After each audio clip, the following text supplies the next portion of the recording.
Hello everybody, Sandy Kenyon with you, and this is really a wonderful auction I've been looking forward to for a while. You know who this is? Old Blue Eyes, the pride of Hoboken, New Jersey, Mr. Frank Sinatra, as painted by the great American artist Norman Rockwell. This is just the first of many treasures you're going to see on Facebook Live this very day, as we welcome Marie Claudia Jimenez from Sotheby's, and you organized this this event, didn't you? Yes, I did. Tell us the provenance, as we like to say in the auction business, of all of this stuff we're going to see before we get started. So all of this property belonged to the estate of Barbara Sinatra. Barbara was Frank's last wife. She was married or with him for 27 years, married for 22. She passed last year, and these are the objects that they live with together in Palm Springs, Beverly Hills, and Malibu. And we're going to see love notes, we're going to see scripts of the late Frank Sinatra, and so much more. But first, let's pause. This is just one piece of artwork. This couple loved to collect art, right? Absolutely. This work was particularly important to Frank. He had it commissioned directly from Norman Rockwell in 1973.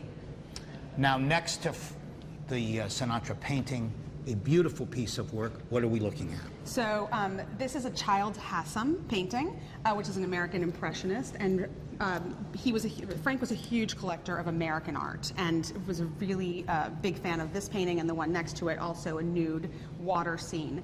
And we have a number of pictures of Frank actually standing in front of these while he was, you know, at social events at his home in Palm Springs. We're going to see a lot of artwork. Before we leave this room, is there an piece of art that we should especially see, Mary Claudia? Certainly the Rockwell is a really important focus of this room, but some of the works over here are incredibly important as well because they are works created by Frank Sinatra himself. These are all inspired by noteworthy and important abstract artists. This, for example, was inspired by Matisse. This work over here was inspired by Mondrian. And this work over here is inspired by Motherwell. So these are all things that he created. He was a really avid painter, and he spent a lot of time painting both in Rancho Mirage at his home in Palm Springs as well as in Beverly Hills. And a beautiful bust here. Yes, this is a young Frank Sinatra. A very young Frank Sinatra. This was located at his home in Malibu.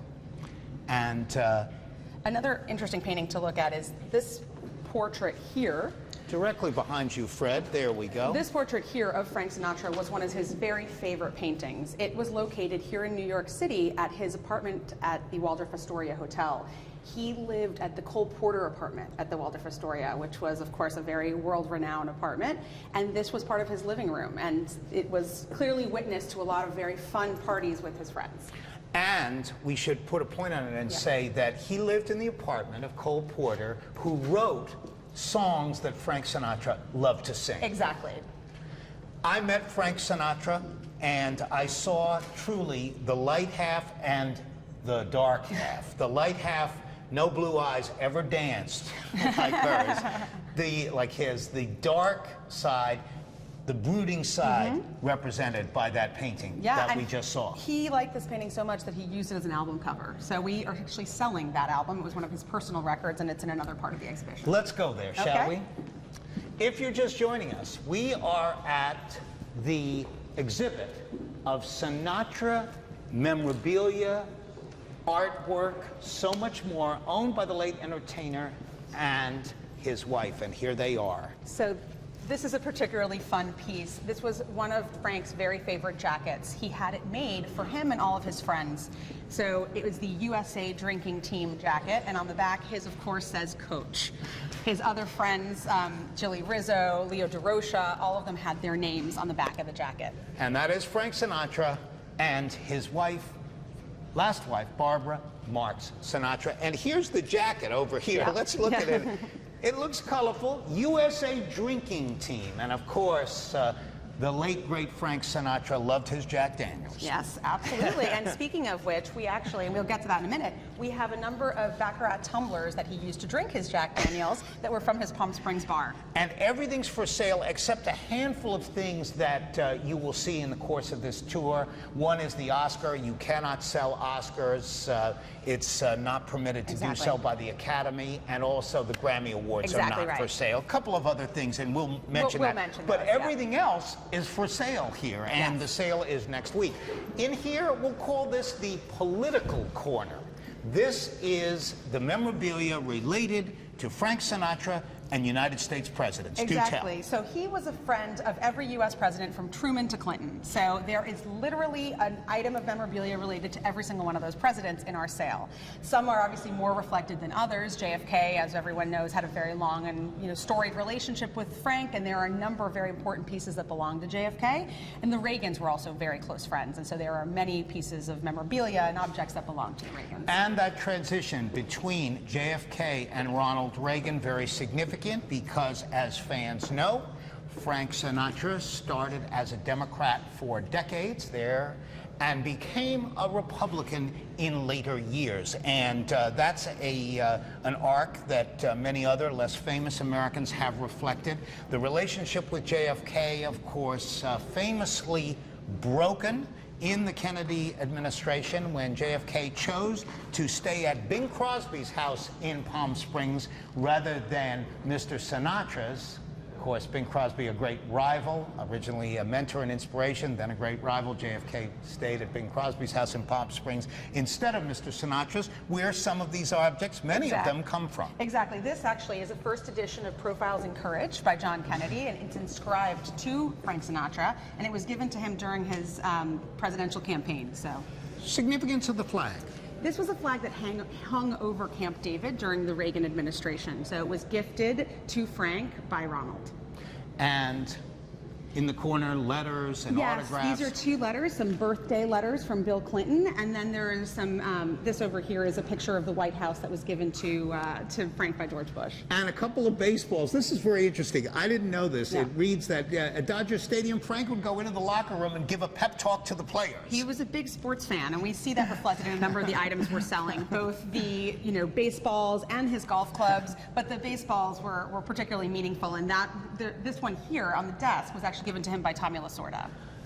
If you're just joining us on Facebook Live, we are at Sotheby's on the Upper East Side, where they are selling the contents of 2 wonderful lives intertwined, Barbara Marx Sinatra and Frank Sinatra. We're just going to indicate over here, this is some of the music, isn't it? This is the music entertainment section.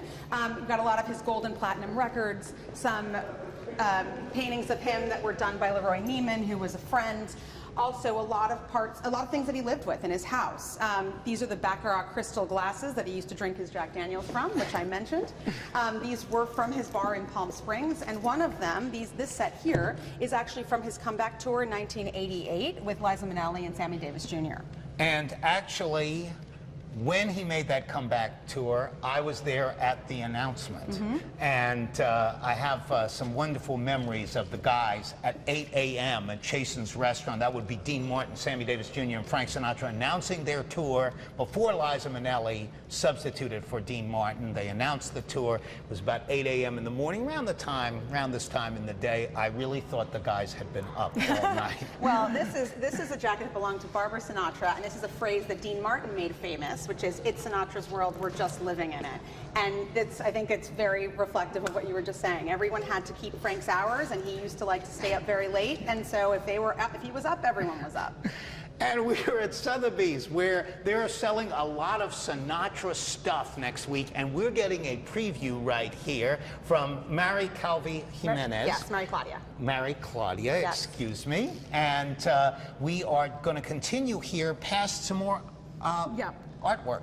Another just interesting thing, this yarmulke here belonged to Frank Sinatra, and he was very famously focused on tolerance and anti-Semitism, and that cause for a long time. He actually won an Oscar for a movie about anti-Semitism, and that piece is actually one of our most popular pieces so far. And FAS, you're going to see some initials, yes, Mary Claudia. Francis Albert Sinatra. These are actually both things that he used on his plane. So this is a jacket, a flight jacket he used exclusively on his private jet. This was a hat box by Louis Vuitton where he used to store his famous fedoras. And that is those are the call letters of his plane, and that is his bag tag. Francis Albert Sinatra. Love that about the fedoras. Yeah. Okay, let's walk. It's a big exhibit, so we're going to come along. We're going to just take a look. These you mentioned earlier. Yes, we are selling a large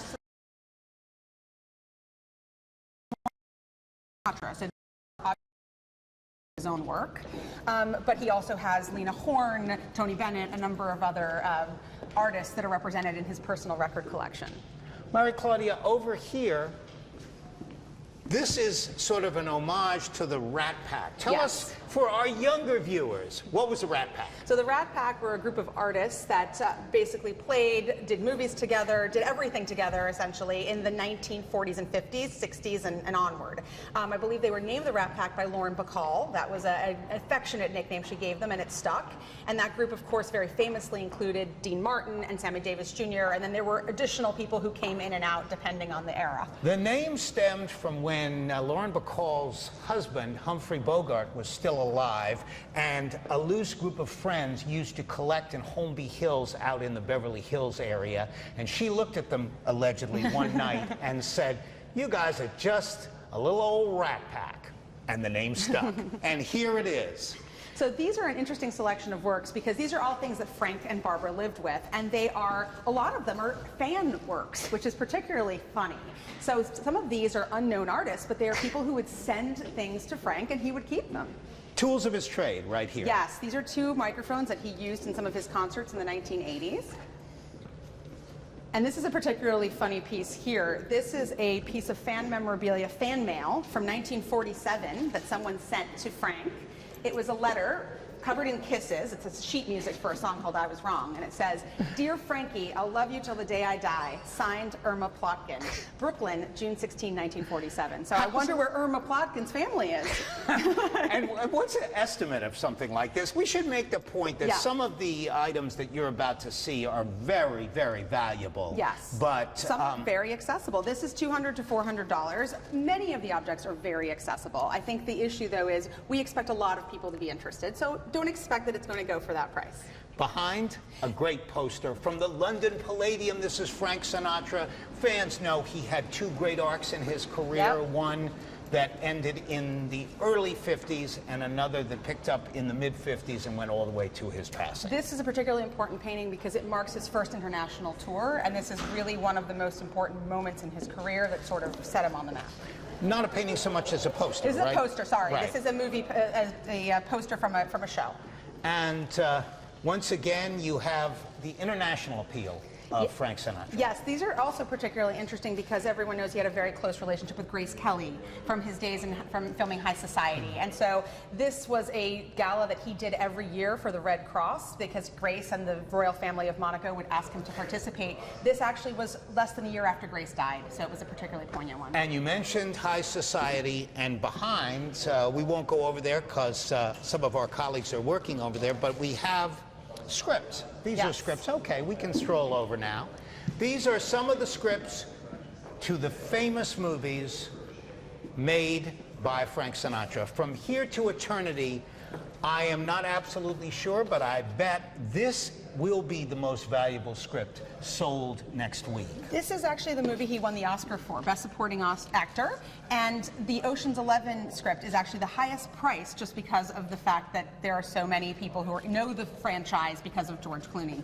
And of course, before we leave here, From Here to Eternity, his comeback film, he made it for very modest cost. He lobbied extensively to win the role. He was at a career nadir, the lowest probably he ever got. He had lost his voice shortly before that during an engagement at the Copa. He made the movie, won the Oscar, and the rest was history until his passing. Frank apparently thought his best performance was actually The Manchurian Candidate, as well as The Man with the Golden Arm. So. And Manchurian Candidate right above, Man with the Golden Arm, of course, a very early movie about the scourge of drug addiction. Yes. So moving on, and thank you, Fred Mason, behind the camera. Before we leave, you may have seen the Oscar over there. That is, again, we say, not for sale. What do we have here? So Frank and his Rat Pack friends loved to play golf. Frank wasn't a very serious golfer. He enjoyed more of the social aspects of the game. But this was an early golf club set of his. It says the Thin One on it, which you probably know was an early nickname of his because he was so skinny at the beginning of his career. Isn't that interesting? And it's orange. All of his things are orange because it was his absolute favorite color. And you may have seen that before on the flight jacket. So this set of golf clubs also has balls that come with it that all say Frank Sinatra or the Thin One on on them. And it also comes with his golf glove, which is also orange. Now, the holiday season is coming, Christian. Perfect Christmas, presents, Hanukkah. How exactly. much is the... The estimate on this is $5,000 to $7,000. Okay, thank you, Marie Claudia. We're with Marie Claudia Jimenez from Sotheby's, put this show together that we've been looking at here on Facebook, and we're going to go now to the highest priced items. Exactly. And we say again, not all of the items here are for the millionaires or the 1% class. Where we're going now, however, Most definitely is. you've got to have some serious dollars. We're going to end there, and Fred is walking into a very heavily guarded area, like the sign says, of magnificent jewels. What are we looking at? So what we're looking at here is a selection of some of the jewels that Frank Sinatra bought for his wife, Barbara. He loved to shower her with jewels in unexpected ways. And this engagement ring was given to her in a glass of champagne after he had thrown some loose stones on her bed one night and said, "Here, honey, just pick one." And she picked them all, but selected this one as her engagement ring, which he then proceeded to put in a glass of champagne while they were in Monaco at a party. And that's where the proposal came? That's where the proposal came, though she says that he never officially proposed, but she fished it out of the glass of champagne and made him pick what finger on her hand to put it on. There you go. That's how an engagement happens if you're really famous and if you're Frank Sinatra, okay? Any final thoughts before we leave here? Tell us when the auction is. There's an online component. I'm going to ask you to tell us about that. Exactly. So the auction is December 6th at 2 p.m. here in New York City, but there is an online component for the lower level and mid-level price things, which is live right now and closes on December 7th. The exhibition is open now from today until December 6th, the day of our auction, and we really encourage people to come and visit. If you're a Frank fan, it's holiday season. Truly, an enormous amount of the items are sold with a very low estimate, and there's lots of things to choose from. And I could be wrong, but I didn't pay admission to come in, no, right? No, it's absolutely free. There's no obligation whatsoever, and if you just can browse and maybe get interested in something. So you heard that. I know what I'm going to be doing because I can never see this stuff when I'm working. I come back Saturday and Sunday to take a closer look. I'm a major Frank Sinatra fan. I met him once during one of his very rare, unsuccessful business ventures, although we didn't know it was for spaghetti sauce. As I was leaving, there was Frank.